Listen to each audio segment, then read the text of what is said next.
उत्तर प्रदेश पंजाब चुनाव के सबसे बड़े इलेक्शन शो में आपका स्वागत है। और अब बात आज की 3 बड़ी खबरों की करेंगे। लखीमपुर खीरी कांड पर सबसे बड़ी खबर आई है। एसआईटी जांच में बड़ा खुलासा हुआ है, ये आपको बताएंगे। आपको बताते हैं आज की 3 बड़ी खबरें कौन सी है। पहली बड़ी खबर लखीमपुर खीरी कांड से ही जुड़ी हुई, जहां पर आज ये कहा गया कि पूरी प्लानिंग के साथ लखीमपुर कांड को अंजाम दिया गया। सीएम के साथ आज बैठक कर रहे हैं, ये खबर भी आपके सामने हम रखेंगे, क्योंकि आज की दूसरी बड़ी खबर यही, जहां पर आज उत्तर प्रदेश में सीएम योगी भी मौजूद हैं। प्रधानमंत्री नरेंद्र मोदी वहां पर 12 मुख्यमंत्रियों के साथ बैठक कर रहे हैं।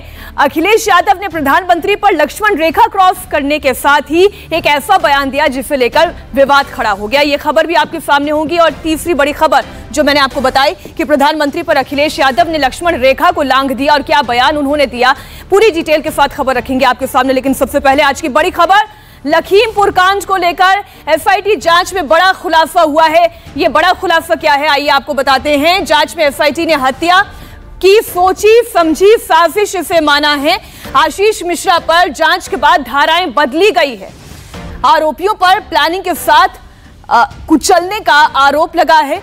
हत्या और हत्या की कोशिश की धाराएं इसमें जोड़ी गई हैं। लखीमपुर केस में एसआईटी जांच में यह बड़ा खुलासा हुआ है। जानबूझकर प्लानिंग के साथ इस घटना को अंजाम दिया गया। आईपीसी की धाराएं 279, 338, 304A को हटाकर अब 307, 326, 302, 34, 120B, 147, 148, 149, ये देखिए, ये तमाम वो धाराएं हैं जो हत्या की एक सोची समझी साजिश के तहत ये धाराएं बदली गई हैं। मुख्य आरोपी आशीष मिश्रा समेत सभी 13 लोगों को इस मामले में गिरफ्तार किया गया। आरोपियों की आज कोर्ट में पेशी भी हो सकती है।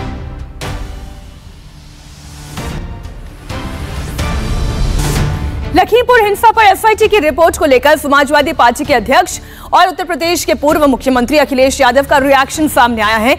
अखिलेश यादव ने कहा, कौन नहीं जानता किसानों को कुचला गया। किसानों को कुचलने वाली जीप में बीजेपी के कार्यकर्ता बैठे थे। लखीमपुर हिंसा की घटना को किसान नहीं भूलेंगे। और साथ ही साथ लखीमपुर में कौन नहीं जानता किसानों को कुचल दिया। और जो कुचलने वाली जीप थी, जीप को चलाने वाले लोग और चलाने वाले के साथ साथ जो बैठे थे, क्या बीजेपी के कार्यकर्ता थे कि नहीं थे? क्या लखीमपुर की घटना किसान भूल जाएंगे? और इस वक्त हमारे साथ संवाददाता विशाल प्रताप सिंह लखनऊ से जुड़ गए इस खबर पर। विशाल, देखिए, अखिलेश यादव का बयान एक तरफ है क्योंकि वो राजनीति से प्रेरित बयान कहा जा सकता है, लेकिन इस मामले में क्या बड़ा बदलाव हुआ है? किन किन धाराओं के तहत अब मुकदमा दर्ज किया गया है? बिल्कुल मीनाक्षी, मैं इस मामले की जो टेक्निकलिटी है वो बताता हूं। इस पूरे मामले में जो सबसे अहम बात है वो एसआईटी ने अपनी जांच रिपोर्ट जो प्रस्तुत की है कोर्ट में, बाकायदा उसकी जो फाइंडिंग्स है वो इंडिया टीवी के पास एक्सक्लूसिव मौजूद है। और उन फाइंडिंग्स में साफ साफ लिखा हुआ है कि ये जो घटना है ये पूरी तरीके से पूर्ण सुयोजित है, पूरी तरीके से षड्यंत्र रचा गया था और सुनियोजित तरीके से इस घटना को अंजाम दिया गया है। जैसा कि पहले कहा जा रहा था आशीष मिश्रा की तरफ से कि ये घटना दरअसल एक दुर्घटना है, एक एक्सीडेंट है, और इसी वजह से धारा 304A यानी कि किसी की मौत हो जाना, लापरवाही से गाड़ी चलाने के कारण, इस पूरी धारा को बदलने के लिए एसआईटी ने कोर्ट में अपना आवेदन दिया है। एसआईटी ने अपनी धाराओं में चेंज कर दिया है। लेकिन टेक्निकलिटी ये होती है इस पूरे मामले में मीनाक्षी कि अगर कोई भी धाराएं अपडेटेड होती हैं ऐसे खास केसेस में जिसमें एसआईटी जांच कर रही हो, जिसमें सुप्रीम कोर्ट मॉनिटरिंग कर रही हो, तो कोर्ट में आपको आवेदन देना होता है कि हमारी फाइंडिंग्स में ये चीजें सामने आई हो और इसमें 302, 307 और आर्म्स एक्ट के तहत जो धाराएं बनती हैं उसको लगाया जाए। और ऐसे में आशीष मिश्रा का ये दावा कि वो पूरी तरीके से निर्दोष है, ये लेकिन विशाल घटना के इतने दिन बीत जाने के बाद पुलिस को यह एहसास हुआ कि ये साजिशन हत्या को अंजाम दिया गया। इतने दिनों की जांच के बाद पुलिस को यह एहसास हुआ। सवाल उठेंगे पुलिस की कार्यप्रणाली पर।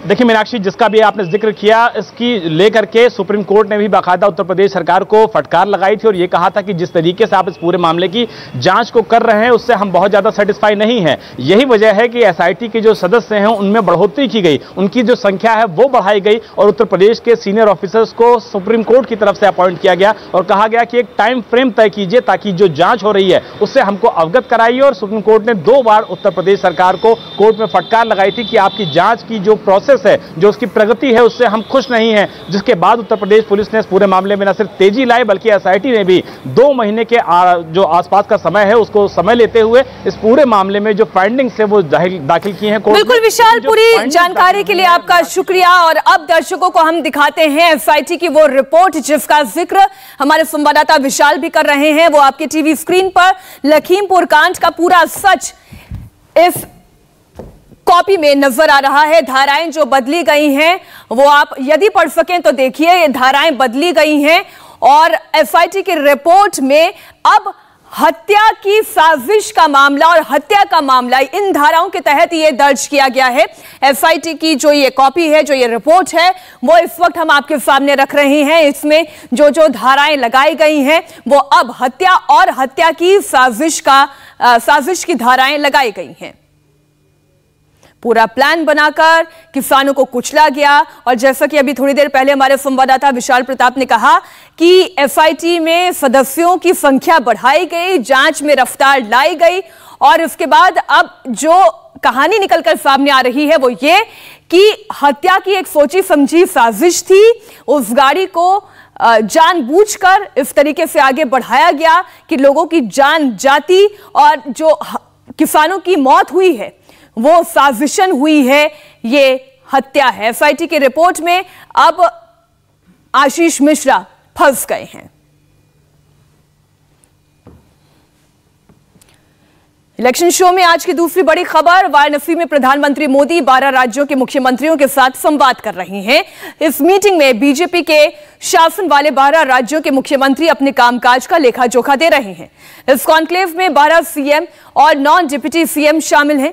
प्रधानमंत्री मोदी बीजेपी सरकारों की रिपोर्ट कार्ड तक ले रही हैं और गुड गवर्नेंस पर चर्चा कर रही हैं। इस संवाद में 12 राज्यों के मुख्यमंत्री आज बैठक में मौजूद हैं और प्रधानमंत्री को बता रही हैं कि उनकी सरकार कौन कौन सी योजनाएं लेकर आई हैं। काशी में प्रधानमंत्री नरेंद्र मोदी 12 राज्यों के मुख्यमंत्रियों के साथ बैठक कर रहे हैं। कॉन्क्लेव के दौरान प्रधानमंत्री मोदी सीएम और डिप्टी सीएम को नसीहतें भी देंगे। सीएम कॉन्क्लेव में बीजेपी अध्यक्ष जेपी नड्डा ने प्रधानमंत्री का स्वागत किया। प्रधानमंत्री नरेंद्र मोदी के वाराणसी दौरे का आज दूसरा दिन है। आपको जानकारी दे दें, कॉन्क्लेव के बाद पीएम मोदी उमराह जाएंगे। यहां उन्हें एक रैली को संबोधित भी करना है और इसके बाद वो स्वरवेद महामंदिर धाम जाकर विहंगम योग संस्थान के कार्यक्रम में हिस्सा लेने वाले हैं। तो आज का ये उनका पूरा कार्यक्रम।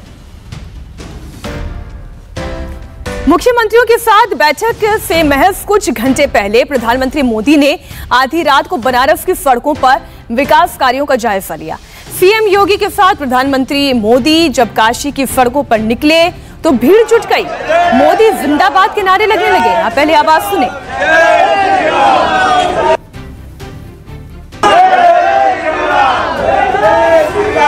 और इस वक्त वाराणसी से हमारे साथ संवाददाता रुचि कुमार जुड़ गई हैं, उन्हीं का रुख करते हैं। रुचि, देखिए, पहले कल का एक पूरा लंबा और व्यस्त कार्यक्रम, फिर रात में काशी की सड़कों पर निकल जाना, लोगों से सीधा रूबरू होना, फिर क्रूज पर ही मीटिंग करना और आज एक बार फिर से मीटिंग, एक के बाद एक बहुत सारे प्रोग्राम्स उनके लाइंड अप। जी हाँ, बिल्कुल 2 दिन के लिए प्रधानमंत्री नरेंद्र मोदी अपने संसदीय क्षेत्र काशी में हैं और जैसा कि कल मीनाक्षी आपने देखा कि इस काशी विश्वनाथ कॉरिडोर का उन्होंने उद्घाटन किया, फिर उसके बाद भी यहाँ पे कल काशी वासियों से कुछ वो मिले, फिर मुख्यमंत्रियों के साथ वो क्रूज पे गए, गंगा आरती देखी, फिर मुख्यमंत्री और उप मुख्यमंत्रियों की मीटिंग की। काफ़ी रात तक ये मीटिंग चली। फिर प्रधानमंत्री जब रात में वहाँ से निकले तो इस काशी विश्वनाथ कॉरिडोर में जो रोशनी है, रोशनी में कैसा दिखता है वो देखना है। रात रात में उन्होंने यहाँ पे दर्शन भी किए, सड़कों पे भी गए, खासतौर से जो दशाश्वमेध जाने वाली सड़क है जो बिल्कुल बदल गई है वहाँ पर वो गए। और आज मुख्यमंत्रियों की मीटिंग है, तो ये वैसे मुख्यमंत्रियों की मीटिंग होती आई है पिछले सालों में बीजेपी शासित प्रदेश के मुख्यमंत्रियों की, लेकिन आमतौर पर ये दिल्ली में हुआ करती थी। पहली बार ये काशी में हो रही है और ये सारे मुख्यमंत्रियों ने ये जो काशी विश्वनाथ कॉरिडोर बनाया है भव्य, इसको भी देखा, आरती भी देखी। अब प्रधानमंत्री नरेंद्र मोदी उन्हें कुछ टिप्स दे रहे हैं, उनसे जानकारी ले रहे हैं कि उनकी स्टेट में उनकी क्या क्या योजनाएं सफल रही हैं, कैसे वो बीजेपी की जो सोच है उसको आगे बढ़ा रहे हैं, केंद्र सरकार की जो योजनाएं हैं वो अपने प्रदेश में कैसे लागू कर रहे हैं। ये सारी जानकारी प्रधानमंत्री नरेंद्र मोदी इस वक्त देश के 12 प्रदेशों के मुख्यमंत्री और उप मुख्यमंत्रियों से ले रहे हैं। मीनाक्षी, बिल्कुल, आप लगातार नजर बनाए रखिएगा। रुचि, हम आगे भी आपसे जानकारी लेते रहेंगे। फिलहाल शुक्रिया। इलेक्शन शो में आज की तीसरी बड़ी खबर, प्रधानमंत्री नरेंद्र मोदी पर दिए गए अखिलेश यादव के विवादित बयान पर बड़ा सियासी बवाल खड़ा हो गया है। बीजेपी ने अखिलेश यादव की तुलना औरंगजेब से कर दी है। जी हां, बीजेपी ने अखिलेश यादव की इस तुलनात्मक अध्ययन पर, इस तुलनात्मक टिप्पणी पर बीजेपी ने भी पलटवार किया है। अखिलेश यादव की मानसिकता ही ऐसी है, उन्हें काशी विश्वनाथ से माफी मांगनी चाहिए। कल प्रधानमंत्री नरेंद्र मोदी क्योंकि कल ही से काशी दौरे पर हैं, उन्होंने काशी विश्वनाथ कॉरिडोर का उद्घाटन भी किया, वहां से एक लंबा भाषण भी दिया। और अखिलेश यादव ने इस पर टिप्पणी क्या की, अंतिम समय में लोग बनारस जाते हैं। सबसे पहले आपको अखिलेश यादव का वो बयान सुनाते हैं, उन्होंने क्या टिप्पणी की। बनारस में आज प्रधानमंत्री और 1 महीने का कार्यक्रम वहाँ रखे जा रहे हैं। बहुत अच्छी बात है। 1 महीना नहीं, 2 महीना, 3 महीना वहीं रहे, अच्छी बात है। वो जगह रहने वाली है, आखिरी समय पर वहीं रह जाता है बनारस में। तो प्रधानमंत्री नरेंद्र मोदी तो अपने 2 दिनों के दौरे पर हैं। उन लोगों का क्या जो काशी में रहते हैं, जो काशी जिनका काशी निवास स्थान है। अखिलेश यादव ने कहा कि पूरे देश में देखिए जो भी अखिलेश यादव ने कहा उस पर अलग अलग रिएक्शन आ रहे हैं। मध्य प्रदेश के गृह मंत्री नरोत्तम मिश्रा ने अखिलेश यादव की तुलना औरंगजेब से कर दी और कहा कि ऐसा लगता है कि अखिलेश में औरंगजेब की आत्मा है। अंतिम समय में इंसान काशी में ही आता है, ये बयान है पूर्व मुख्यमंत्री अखिलेश यादव का। और इस पे मध्य प्रदेश में सियासी भूचाल आ चुका है। बात करने के लिए हमारे साथ हैं मध्य प्रदेश के गृह मंत्री नरोत्तम मिश्रा जी। सर, काशी कॉरिडोर के उद्घाटन के मौके पर उन्होंने ये बयान दिया, 2-3 महीने रहना चाहिए मोदी जी को, और वैसे भी इंसान जो है आखिरी समय में ही काशी में आता है। कैसे देख रहे हैं आप? ये बरनौल भिजवाने वाला एक बात है, जलन है उनकी, जिसका धुआं दिख रहा है। 400 साल पहले औरंगजेब आए थे ना विध्वंस करने के लिए, ये उसी औरंगजेब की आत्मा बोल रही है। वो औरंगजेब जिसने सत्ता के लिए अपने पूर्वजों को जेल में डलवा दिया था। एक ये है जिसने सत्ता के लिए अपने पूरे खानदान को, चाचा, ताऊ, पापा, सबको दरकिनार कर दिया। वही अखिलेश जी। अब इनके भाग्य में तो गंगा स्नान है नहीं, टोटी का स्नान है, और टोटी से उनका गहरा नाता है। टोटी के बारे में ही वो रहे, सोचें, बोलें तो ज्यादा अच्छा है। आप ये क्यों नहीं लगता ये समसामयिक बयान हो सकता है? लोग काशी आते हैं अंतिम समय में, तो हो सकता है इस संदर्भ में दिया गया हो, इस पर राजनीति की जरूरत नहीं। राजनीति तो उनने शुरू की। आपको ने किसी एक का उस पर अच्छा ट्वीट देखा कि बहुत अच्छा काम हो गया काशी के लिए या उत्तर प्रदेश के लिए या देश के लिए या भगवान के लिए? नहीं। जब बोलेंगे टाइम बोलेंगे। जब भी मोदी जी पर व्यक्तिगत हमले हुए हैं, सत्ता में आई है बीजेपी, प्रधानमंत्री तक बन गए, आपको क्या लगता है कि इसका भी सियासी फायदा होगा? सीधे उन्होंने सवाल उठाया। सियासी फायदे इन चीजों में हम नहीं देखते, ये आस्थाओं से जुड़े हुए मामले हैं। लेकिन ये भी सच है दूसरी तरफ कि मोदी जी भी आज देश के करोड़ों करोड़ लोगों की आस्था का केंद्र है। अखिलेश यादव के बयान पर केंद्रीय मंत्री अनुराग ठाकुर ने भी हमला बोला। अनुराग ठाकुर ने कहा कि अखिलेश का बयान उनका संस्कार दिखा रहा है, बयान देने से पहले उनको सोचना चाहिए था। अखिलेश यादव ने मर्यादा का ख्याल नहीं रखा। बाबा विश्वनाथ कॉरिडोर को देखकर शायद ये लोग इतने सख्ता गए कि कहीं ना कहीं इनकी सोच और इनके संस्कार वो सब सामने आ रहे हैं। अखिलेश यादव जी इस तरह का बयान देते हैं जो उनकी सोच और उनके संस्कारों को दिखाता है। इस तरह की भाषा, ना कोई मर्यादा, ये अपने आप में दिखाता है कि बौखलाहट सपा में कितनी है, उनके नेताओं में कितनी है, लेकिन बयान देने से पहले 2 बार सोचना चाहिए कि किसके बारे में किन शब्दों का प्रयोग किया जा रहा है। अपने से बड़ों के बारे में इन शब्दों का प्रयोग करना ये दुर्भाग्यपूर्ण है और ये सोच भी दिखाता है कि कैसे ये काशी का भी विरोध करते रहे, ये राम मंदिर का भी विरोध करते रहे और इनकी सोच में कहीं ना कहीं ये साफ पनपता है और दर्द भी सामने दिखता है। लेकिन इतना हल्का बयान देना ये शायद कभी एक पूर्व मुख्यमंत्री से किसी ने अपेक्षा नहीं की। अखिलेश यादव कुछ देर पहले जौनपुर पहुंचे। अखिलेश यादव ने योगी सरकार पर निशाना साधते हुए कहा कि डबल इंजन की सरकार आपस में टकरा रही है। अखिलेश ने दावा किया कि उत्तर प्रदेश में समाजवादी पार्टी का गठबंधन 400 सीटें जीतेगा। लगातार किसानों के हित में, नौजवानों के साथ के लिए कैसे महंगाई रुके, उत्तर प्रदेश में बड़े पैमाने पर भ्रष्टाचार, इनके सांसद विधायक गांव में नहीं घुस पा रहे, कई सांसद विधायकों को अपमानित होना पड़ा, आपके ही बगल में सांसद कूटे गए। तो ये तमाम चीजें जब जनप्रतिनिधियों के साथ हो रही है और जनप्रतिनिधि जनता के सामने जवाब नहीं दे पा रहे हैं, आखिरकार सरकार ने किया क्या 4.5 साल में? ये डबल इंजन की सरकार पूरी तरीके से फेल हो गई है। ये डबल इंजन एक दूसरे को टक्कर मार रहे हैं। पूरे देश में इतनी कस्टोडियल डेथ कहीं नहीं हुई जितनी उत्तर प्रदेश में हुई है। नेशनल ह्यूमन राइट कमीशन लगातार नोटिस दे रहा है सरकार को।